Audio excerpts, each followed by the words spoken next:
বিরল প্রজাতির কচ্ছপের মাংস উদ্ধার করলো বনকর্মীরা। মাংসের পাশাপাশি উদ্ধার হয়েছে দেহের ওপরের চামড়া। দক্ষিণ দিনাজপুর ও মালদা জেলার সীমান্তবর্তী এলাকা থেকে কচ্ছপের মাংস সহ অভিযুক্ত ব্যক্তিকে আটক করে রায়গঞ্জ বন বিভাগ। উদ্ধার হওয়া ওই মাংস ও চামড়া নিয়ে আসা হয় বন বিভাগের রায়গঞ্জ রেঞ্জ অফিসে।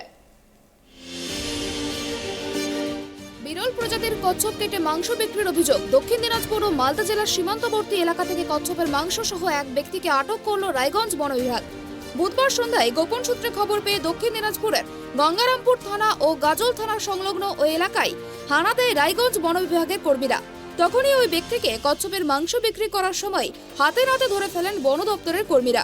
সেই সময় কেটে ফেলা হয়েছে কচ্ছপের ওপরের শক্ত খোল, উদ্ধার করা হয়েছে সেটি। এই কচ্ছপ বিরল প্রজাতির বলেই দাবি রায়গঞ্জ বন বিভাগের কর্মীদের। বনকর্তা সৌগত মুখার্জি জানান, আজকে আমাদের অনেকদিন ধরে একটা সিক্রেট ইনফরমেশন আমরা গ্যাদারিং করছিলাম এবং পেছনে আমরা কন্টিনিউয়াসলি ওখানে ভিজিলেন্স লাগিয়ে রেখেছিলাম।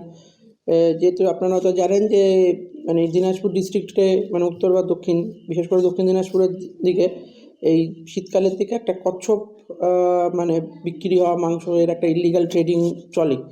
তো সেটা আমরা গত বছরও ডিটেকশন হয়েছিল, এবছরও ডিটেকশন হয়েছে। আমরা তার জন্য প্রথম থেকেই খুব অ্যালার্ট ছিলাম। তো সেই জায়গা থেকে এবার একদম ইনিশিয়াল স্টেজে একদম নভেম্বর মাসের শুরুতেই আমরা একটা সাকসেসফুল রেড প্রোগ্রাম করতে পেরেছি। আজ একটি অ্যাকিউজড সেখানে ধরা হয়েছে এবং সেখানে তার কাছ থেকে আমরা কচ্ছপের অলরেডি যে উপরের যে শেলটা আছে, যে খাঁচাটা, সেটা উদ্ধার হয়েছে এবং কিছু মাংস, কাটা মাংস আমরা পেয়েছি। এগুলো আমরা সবটাই সিজড করেছি, ওকে নিয়ে এসেছি এবং ও তার জেরা চলছে এবং ও জোড়াতে স্বীকারও করেছে যে হ্যাঁ, এটা বিরল প্রজাতির কচ্ছপ এবং ওরা এখানে ইলিগাল ট্রেডিং এটা হয়। এটা মানে আমরা ওকে নিয়ে এসেছি আর আরও ডিটেলিং ইন্টারোগেশন করব। হ্যাঁ, দেখুন, এটা যদি বলতে হয়, গত বছরও আমরা এখান থেকে প্রায় 90টা কচ্ছপ উদ্ধার করেছিলাম এবং গঙ্গারামপুর এরিয়া, বিশেষ করে পতিরাম, দক্ষিণ দিনাজপুরের যে তপন এরিয়া আছে, এখানে একটা চক্র তো অবশ্যই আছে। এটা আমরা মানে গত বছরই সেটাকে রিয়ালাইজ করেছি। আমরা ভেতর থেকে এটা লেগে আছি। ঠিক আছে, দেখা যাক সাকসেসফুলি এবারও আমরা স্টার্ট করলাম। আশা করি যেটাকে আমরা যতটাই সম্ভব সেটাকে রিভিল করতে পারব। ইতিমধ্যে ধৃতকে জেরা করে এই কচ্ছপগুলি কোথা থেকে আনা হয়েছিল তা জানার চেষ্টা করছে বন বিভাগের কর্মীরা। তদন্ত শুরু করেছে বন দপ্তর।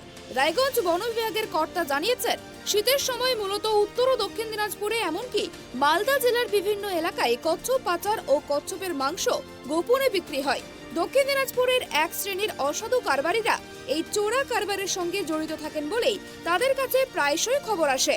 এবারও এই একই ধরনের একটি খবর আসে বন দপ্তরের কাছে। গোপন সূত্রে সেই খবর পাওয়ার পরেই অভিযুক্তকে ধরতে ছক কষে ফেলা হয়েছিল। তারপরেই অভিযানে নামেন বন দপ্তরের কর্মীরা। আগামীতে এই ধরনের চোরাচালান রুখতে তাদের এই ধরনের তল্লাশি অভিযান চালানো হবে বলেই জানিয়েছেন তারা। রায়গঞ্জ থেকে গৌতম পালের রিপোর্ট, ট্রাইব টিভি।